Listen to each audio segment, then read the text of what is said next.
तीन अध्यादेश को लेकर आज लगभग पूरा हरियाणा जाम है और भारतीय किसान यूनियन के प्रदेशाध्यक्ष गुरनाम सिंह चैंडूनी यमुनानगर में मौजूद है।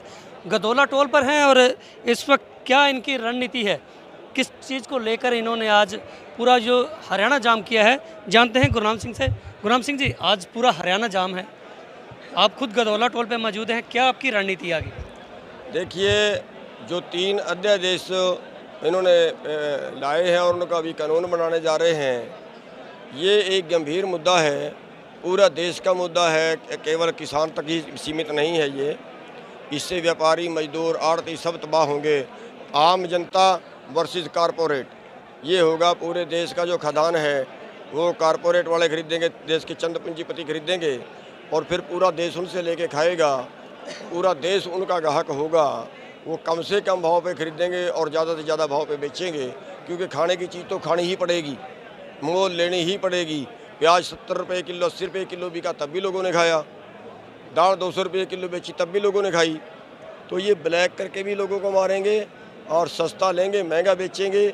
तो ये पूरे देश का सवाल है और हमारे पास कोई चारा नहीं बचेगा, क्योंकि जो ढांचा खड़ा हो रहा है। लेकिन गुरनाम सिंह जी, आज पूरा आपने हरियाणा जाम कर दिया है, लोग जहां थे वहीं कम लगभग ठहर से गए हैं, अब खुद टोल पर हैं, तो क्या कहां तक ये जायज़ था कि आपको आज पूरा हरियाणा जाम करना पड़ा?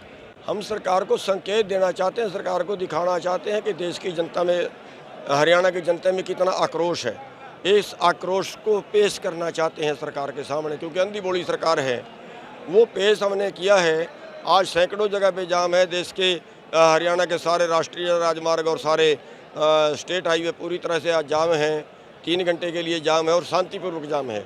हमारा कोई आदमी कहीं दंगा फसाद नहीं करेगा। तो ये सब कुछ सरकार को एक चेतावनी है।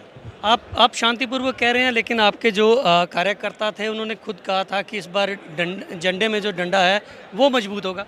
नहीं, हमने सबको रोक दिया है कि हम डंडे का प्रयोग हम नहीं करेंगे, बिल्कुल नहीं करेंगे। हम सरकार के डंडों की ताकत देखेंगे कि सरकार के डंडे पहले टूटते हैं कि हमारा शरीर पहले टूटता है। सरकार जो मर्जी अत्याचार करे हम उनका सहेंगे, हम उनको वापस जवाब नहीं देंगे, क्योंकि हमें शर्म आती है कि जो ये वर्दी में लोग खड़े हैं ये कहीं ना कहीं हमारे परिवारों से हैं। एक भाई वर्दी पाए खड़ा है, दूसरा भाई हमारे साथ खड़ा है, बेटा वर्दी पाए खड़ा है, बाप हमारे साथ में खड़ा है। तो हमें शर्म आती है उनके ऊपर हाथ उठाते। उन्हें शर्म आए ना आए, उन्हें सरकार का आर्डर भी मानना पड़ता है, लेकिन हम उन पे हाथ नहीं उठाएंगे। लेकिन केंद्र ने 3 अध्यादेश पर मोहर लगा दी है, तो आपका जो धरना प्रदर्शन है ये क्या उसको लेकर के कहां तक जायज़ है कि मोहर तो लग चुकी है, तो आप कैसे इसको लड़ाई लड़ेंगे? सरकार ने अध्यादेशों पे मोहर लगाई है, हम सरकार के माथे पे कलंक की मोहर लगा देंगे। सरकार को या तो हमारी बात माननी पड़ेगी और या हमें मारना पड़ेगा। और मैं तो ये कहता हूँ कि ये 100 गठे भी खाएंगे और 100 जूते भी खाएंगे।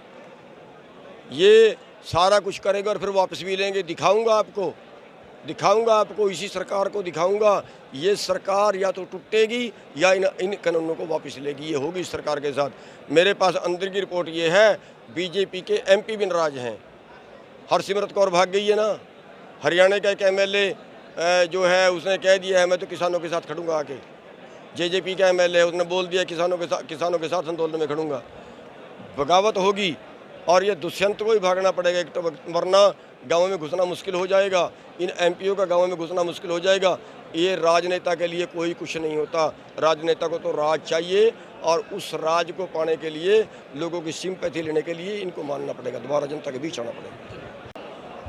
ये थे गुरनाम सिंह चैंडूनी, जिन्होंने कह दिया है कि भले ही सरकार ने अध्यादेश पर मोहर लगा दी हो, लेकिन यह सरकार को इस कदर मजबूर कर देंगे कि सरकार को इस अध्यादेश को वापस लेना पड़ेगा, क्योंकि ये यहीं से सरकार के माथे पर एक ऐसी मोहर लगा देंगे जो कि सरकार को घुटने के बल इस कानून को वापस लेना ही पड़ेगा। तिलक भारद्वाज, News 24, यमुनानगर।